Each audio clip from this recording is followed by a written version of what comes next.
ஒரு உறவுல உங்கள நீங்களே எப்போவாவது கேள்வி கேட்டிருக்கீங்களா? நாம யோசிக்கிறது தப்போ, நம்மளோட நினைவுகள் எல்லாம் பொய்யோ அப்படின்னு குழம்பியிருக்கீங்களா? அப்போ இது உங்களுக்கானதுதான். நார்சிசிஸ்ட்கள் எப்படி ரொம்ப புத்திசாலித்தனமா மத்தவங்கள தங்களோட உணர்ச்சி கட்டுப்பாட்டுக்குள்ள கொண்டு வராங்கன்னு நாம இப்ப பார்க்க போறோம். பாருங்க, இந்த ஒரு வரி தான் முழு பிரச்சனைக்கும் ஆணிவேர். அவங்க உங்களோட செயல்களை கட்டுப்படுத்துறதில்ல, அவங்க உங்க உணர்வுகளை கட்டுப்படுத்துறாங்க. உங்களுடைய இயல்பான எதிர்வினைகள், அதாவது உங்க கோபம், உங்க வருத்தம், இதெல்லாம் தப்புன்னு உங்களை நம்ப வைக்கிறாங்க. அப்படி நம்ப வச்சு மெதுவா உங்க மனசோட கட்டுப்பாட்டை அவங்க கைக்கு எடுத்துக்கிறாங்க. இது ஒரே நாள்ல நடக்கிற விஷயம் கிடையாது. இது ஒரு விபத்தும் இல்ல. ரொம்ப கவனமா, படிப்படியா உங்களுடைய உணர்ச்சிகளை மட்டுமே குறிவச்சு நடத்தப்படுற ஒரு திட்டம் இது. ஆனா இங்க ஒரு கேள்வி வரும். ரொம்ப புத்திசாலியா திறமையா இருக்கிறவங்க கூட எப்படி இந்த வலையில விழுறாங்க? ஏன்னா இது அறிவுக்கான போட்டி இல்ல, இது உணர்ச்சிகள் மேல நடத்தப்படுற ஒரு போர். அந்த போரோட விதிகளைத்தான் நாம இப்போ உடைச்சு பார்க்க போறோம். சரி, இப்போ அந்த ரகசிய கையேட்டோட பக்கங்களை நாம திருப்பலாம். இது முழுக்க முழுக்க உணர்ச்சிகளை கட்டுப்படுத்த வடிவமைக்கப்பட்ட ஒரு விளையாட்டு. அதோட விதிகளை ஒவ்வொன்னா பிரிச்சு பார்த்து அவங்களோட உண்மையான நோக்கம் என்னன்னு புரிஞ்சுக்கலாம். இதுதான் அவங்க பயன்படுத்துற 5 முக்கியமான தந்திரங்கள். இல்லாத ஒரு போட்டியை உருவாக்குறதுல ஆரம்பிச்சு நம்மள விட்டுட்டு போயிருவாங்களோன்ற பயத்தை உருவாக்குறது வரைக்கும் இந்த 5 படிகள் தான் அவங்களோட கட்டுப்பாட்டுக்கான ஒரு வரைபடம். அவங்களோட முதல் தந்திரம் இது என்னன்னா, ஒருபோதும் முடிவே இல்லாத மனசளவுல நம்மள சோர்வடைய செய்யற ஒரு போட்டியை உருவாக்குறது. இத அவங்க எப்படி செய்றாங்க?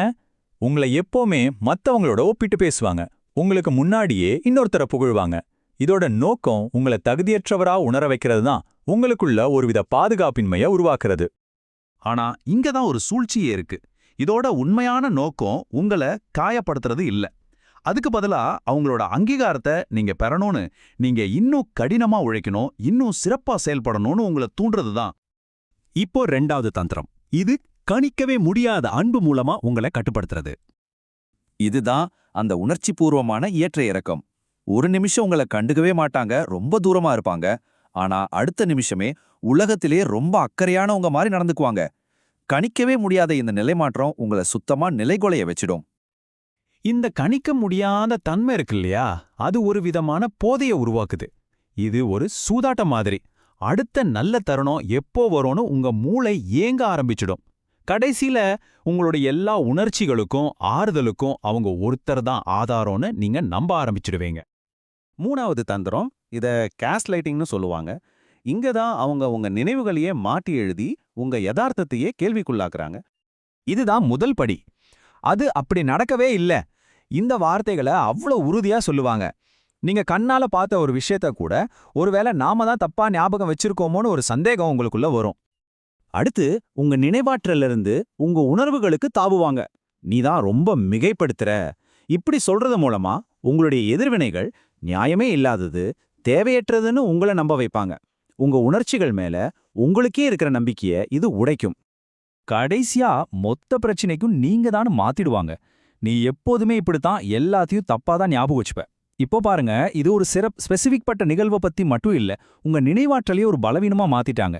அவங்க நோக்கம் உண்மையை நிரூபிக்கிறது இல்ல, உங்க மனசு மேல உங்களுக்கே இருக்கிற நம்பிக்கையை சிதைக்கிறது தான். 4வது தந்திரம் ஒரு தந்திரமான மாற்றம். இங்க தவறு செஞ்சவங்களே தங்களை பாதிக்கப்பட்டவரா காட்டிக்க முயற்சி பண்ணுவாங்க. இது ஒரு தந்திரமான மனவிளையாட்டு. உதாரணத்துக்கு, நீங்க உங்களுக்காக ஒரு எல்லைய வகுக்கிறீங்க. இன்னைக்கு நான் கொஞ்சம் தனியா இருக்கணும்னு சொல்றீங்கன்னு வச்சுப்போம். அத அவங்க தங்களை காயப்படுத்துற ஒரு கொடூரமான செயலா மாத்திடுவாங்க. திடீர்னு பார்த்தா நீங்க தான் கெட்டவராகிடுவீங்க. இப்போ கடைசி மற்றும் ரொம்ப சக்தி வாய்ந்த தந்திரத்துக்கு வர்றோம். இதுதான் உங்களை அந்த கட்டுப்பாட்டு சங்கிலியில இறுக்கமா பிணைச்சு வைக்கும். இந்த வார்த்தைகளை கொஞ்சம் கவனிங்க.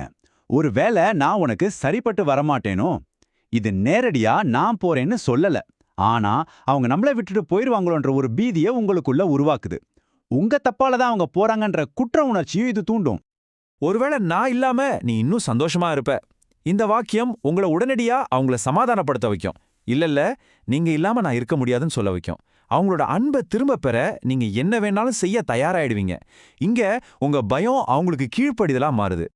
சரி, இப்போ இந்த முழு விளையாட்டுக்கு பின்னாடி இருக்கிற உண்மையான மறைக்கப்பட்ட நோக்கத்தை நம்ம வெளிக்கொண்டு வர போறோம். இதுதான் அந்த முழு விளையாட்டோட இருந்த உண்மை. இது ஒருபோதும் அன்பை பற்றியது கிடையாது, இது அதிகாரத்தை பற்றியது. அவங்களுக்கு உங்க அன்பு தேவையில்ல, நீங்க உணர்ச்சிபூர்வமா அவங்கள சார்ந்து இருக்கணும். அவ்வளவுதான். நீங்க அவங்கள சார்ந்து இருக்கிற வரைக்கும் அவங்களால உங்களை கட்டுப்படுத்த முடியும். உங்க சந்தேகம், உங்க குற்ற உணர்ச்சி, உங்க பயம், அப்புறம் உங்க நம்பிக்கை, இந்த 4 உணர்ச்சிகள் தான் அவங்க கட்டுப்பாட்டுக்கான நெம்புகோல்கள், அதாவது லீவர்ஸ். இந்த 4ஐயும் அவங்க கட்டுப்படுத்திட்டாங்கன்னா அவங்க உங்களை கட்டுப்படுத்திட்டாங்கன்னு அர்த்தம். இதுதான் நாம எல்லாரும் புரிஞ்சுக்க வேண்டிய ரொம்ப முக்கியமான விஷயம். இது உங்க புத்திசாலித்தனத்துக்கான சோதனை கிடையாது. இது உங்க உணர்ச்சிகள் மேல நடத்தப்படுற ஒரு தாக்குதல். அதனால தான் ரொம்ப புத்திசாலியா திறமையா இருக்கிறவங்க கூட இந்த வலையில விழுந்துடுறாங்க. இதுல உங்க தப்பு எதுவும் இல்ல. அதனால இந்த தந்திரங்களை எல்லாம் புரிஞ்சுக்கிறது தான் முதல் படி. உங்க உணர்வுகள் உங்களுக்கு மட்டுமே சொந்தம்ங்கிறத ஞாபகம் வச்சுக்கோங்க. அந்த உணர்ச்சிகள் மேல உங்களுக்கு முழு அதிகாரம் இருக்கும்போது உங்களை யாராலையும் ஒருபோதும் கட்டுப்படுத்த முடியாது. உங்க மனசுக்கு நீங்க தான் ராஜா.